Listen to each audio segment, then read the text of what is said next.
This week, a look at the historical parallels of the 2024 U.S. presidential election and some of our nation's founding presidents. There are incredible parallels between the 1790s and today. A showdown between climate activists and big oil at the UN Climate Conference in Azerbaijan. It is a big problem when the fossil fuel industry is involved in climate negotiations. Join us on The Voice of America as we explore the issues in the news.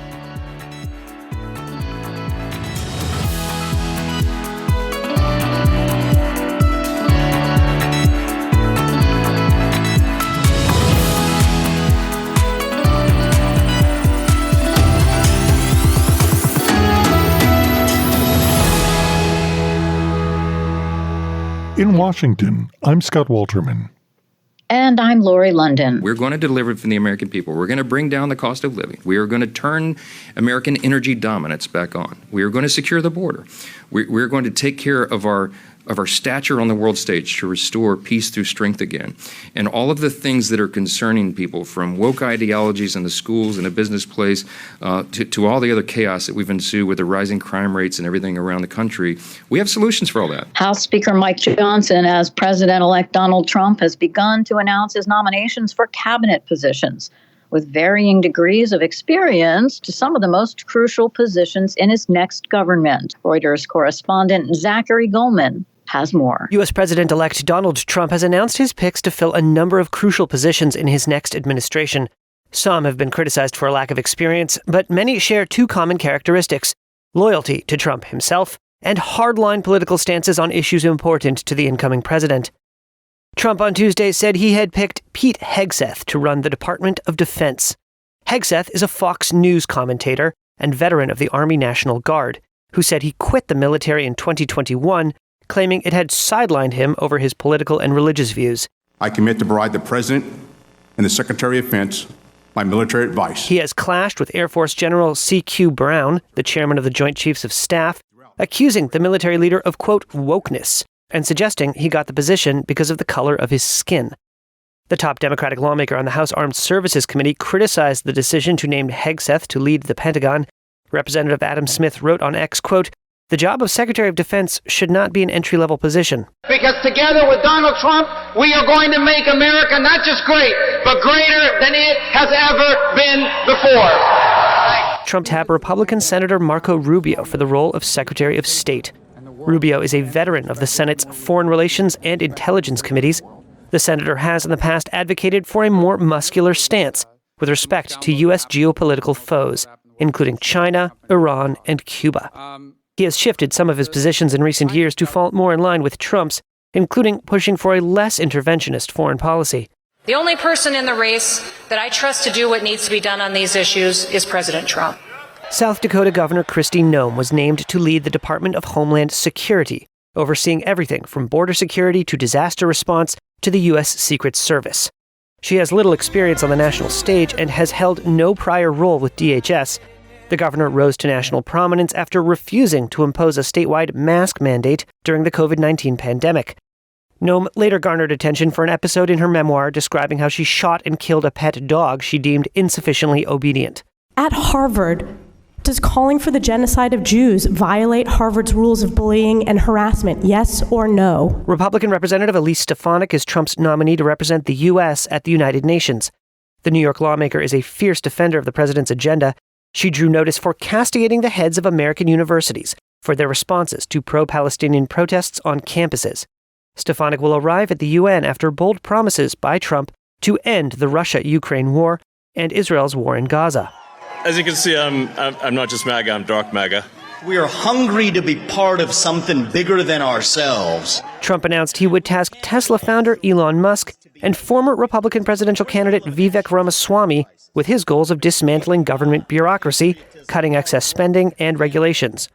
Toward that effort, he announced plans to create another government agency, the Department of Government Efficiency, to be led by the duo. That was Reuters correspondent Zachary Goldman. The word unprecedented has been used a lot in analyzing the victory of President-elect Trump's second term. But U.S. history is replete with examples of what has been initially deemed unprecedented. Joining us now is author and presidential historian Lindsey Chervinsky. She's executive director of the George Washington Presidential Library, whose latest book is Making the Presidency, John Adams and the Precedents that Forged the Republic. Thank you very much for taking the time to talk to us. We really do appreciate it.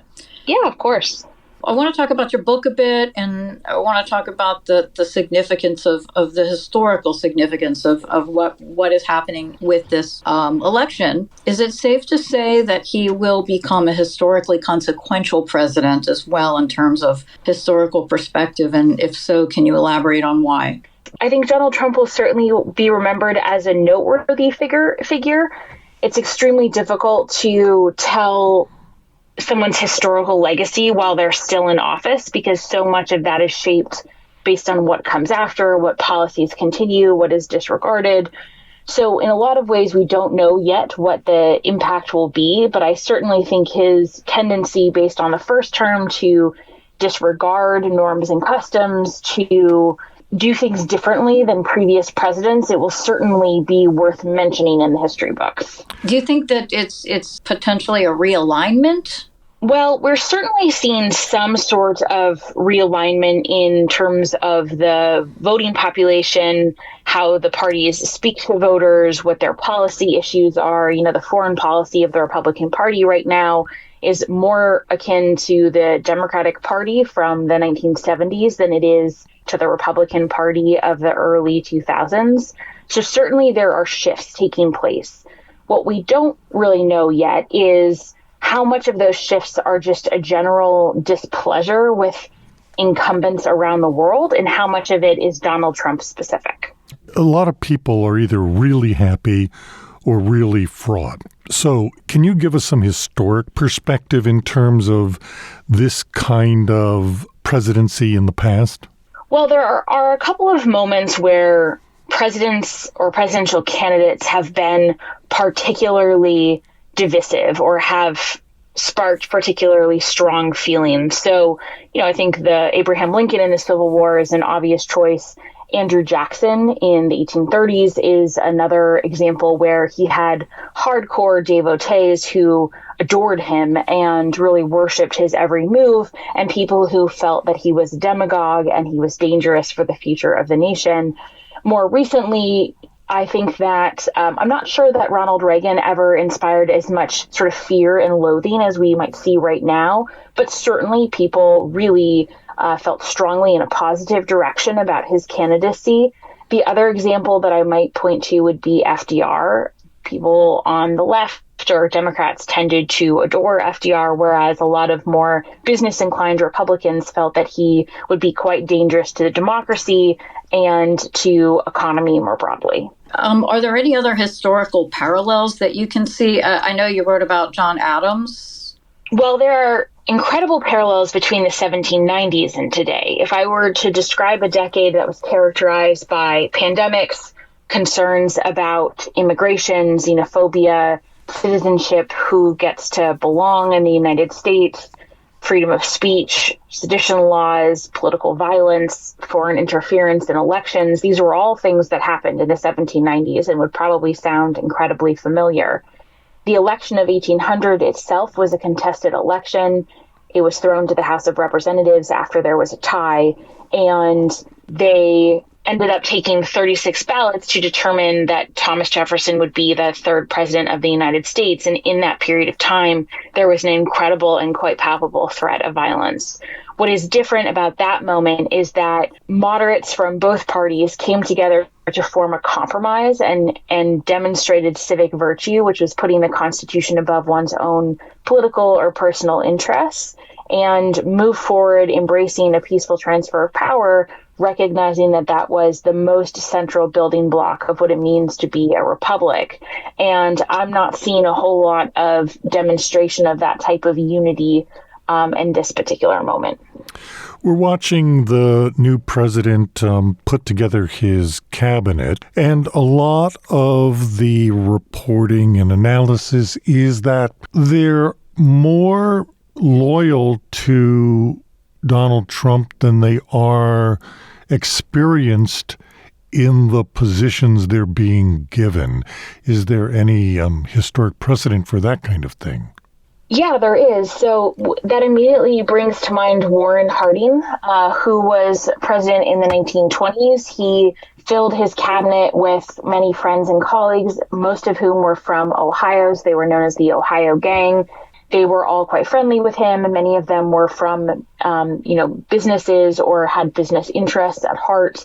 And the outcome of that is, I think, perhaps a warning sign, which is that because they didn't have a whole lot of experience and were counting on that friendship, Warren Harding had the most corrupt administration, at least until Richard Nixon, but probably longer than that, in that there were a series of corruptions that racked the Veterans Administration and the Department of the Interior and the Department of Justice. And the only reason Warren Harding sort of escaped being tied into that corruption was that he died unexpectedly while in office. During the presidential campaign, much was made about the danger of losing the democracy. Based on what we know from history about democracy, do you think there's any validity to that? Well, I think that it's important not to think of, well, first I should say that historians are notoriously terrible future predictors. So I will not make any guesses about what will or will not happen. But I think it's important not to think of democracy as an on-off switch, but rather as like a dimmer. And you can take one step forward and two steps back and maybe one step sideways. And so it's not that we are a democracy or we're not. It's that we either are a more, at various moments, a liberal democracy versus a more small L liberal democracy. And so there are a number of things that have happened, like the Supreme Court saying that essentially the president is above the law. That is a step towards authoritarianism. The judicial system's inability to hold certain people in power to account is a step towards authoritarianism. However, the fact that we did have a free and fair election is a step towards, positive small L democracy, even if not everyone necessarily likes the outcome. So I think there are a number of things that could happen in the next 4 years that would really push us in that direction. I don't know that there's any one moment that we can officially say we are no longer a democracy, except for perhaps if we no longer have free and fair elections. But most authoritarians don't come to power through military coup or military might. Most come to power through constitutional electoral means, and then they make a number of changes to corrupt the system from the inside and to make it harder to remove them from power or hold them to account. So the Constitution is not necessarily, while it's in existence, a bar to authoritarianism. It is a starting place, but it is not necessarily sufficient. What would you say to people at this moment to think about in the next 4 years? I would say focus less on rhetoric, focus less on the sort of various attempts to stir up outrage and the outrage response, and instead focus on policy and focus on the rule of law. Because the policy is what is going to potentially be a threat to rule of law, and the rule of law is really what the bedrock of democracy stands upon and is what people have to work to defend.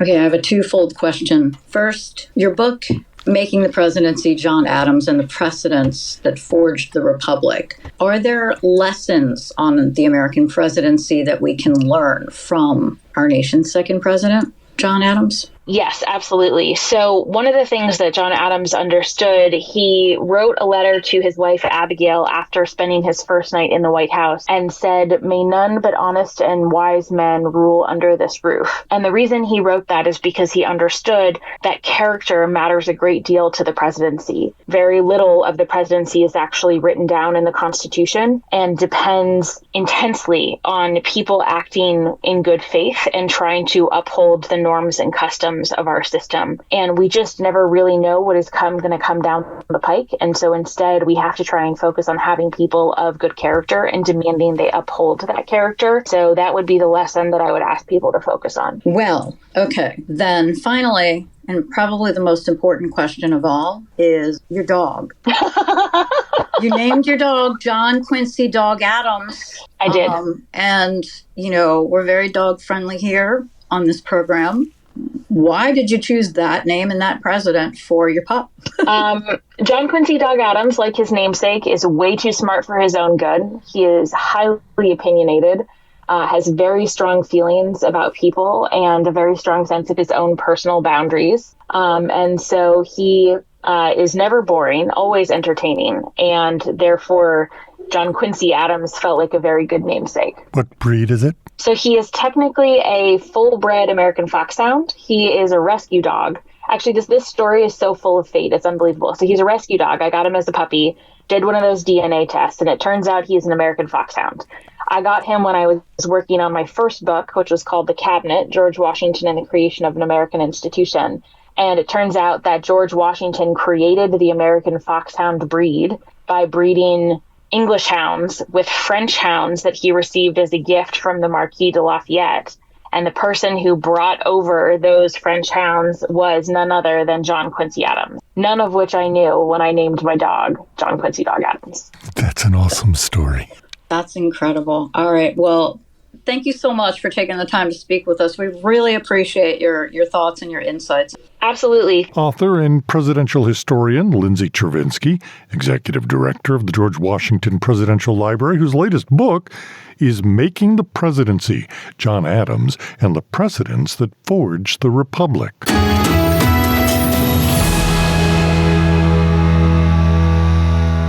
You're listening to Issues in the News. I'm Lori London with Scott Walterman. These scientists say in this peer-reviewed study, we estimate a collapse around mid-century. What? Some of the load-bearing elements of our entire Earth ecological system are at risk. And what are we doing? Just talking away, not making much progress. Former United States Vice President Al Gore slamming the fossil fuel industry in a fiery speech at COP29 in Baku, Azerbaijan on Friday. The fact that the scientists who predicted all of this decades ago have been proven dead right should cause the rest of us to pay more attention to what they're telling us now. Do we listen to the polluters who don't want to do anything meaningful that might reduce fossil fuels, or do we listen to the scientists who have been telling us what we need to do? At the conference on Friday, pro-climate activists rallied against oil industry lobbyists. Here's Rachel Rose Jackson, Director of Research and International Policy with Climate at Corporate Accountability International. This morning, the Kick Big Polluters Out Coalition released new research that exposed that there are more than 1,770 fossil fuel lobbyists roaming these very halls. These halls are meant to be the halls of climate action, but instead we have more than 1,700 snakes slithering about, poisoning climate action, spreading their toxin, and killing climate action all so they can make money. Delegates at the conference have been reacting to a letter calling for an urgent overhaul of the talks. The letter was signed by leading climate figureheads and accused the global climate process of no longer being fit for purpose. Another activist, Catherine Abreu, who's director of the International Climate Politics Hub, says there needs to be rules that keep the oil lobbyists out of the climate conferences. They're here to take us backward. The UNFCCC needs a conflict of interest policy that puts a firewall between all things climate change, all things UNFCCC, and all things fossil fuels. Let's get some info on this first week of the climate conference. Attending COP29 in Baku, Azerbaijan, is reporter Chermaine Lee, and she joins us now. So thanks so much for taking the time to join us from the conference. Yeah, thank you for having me.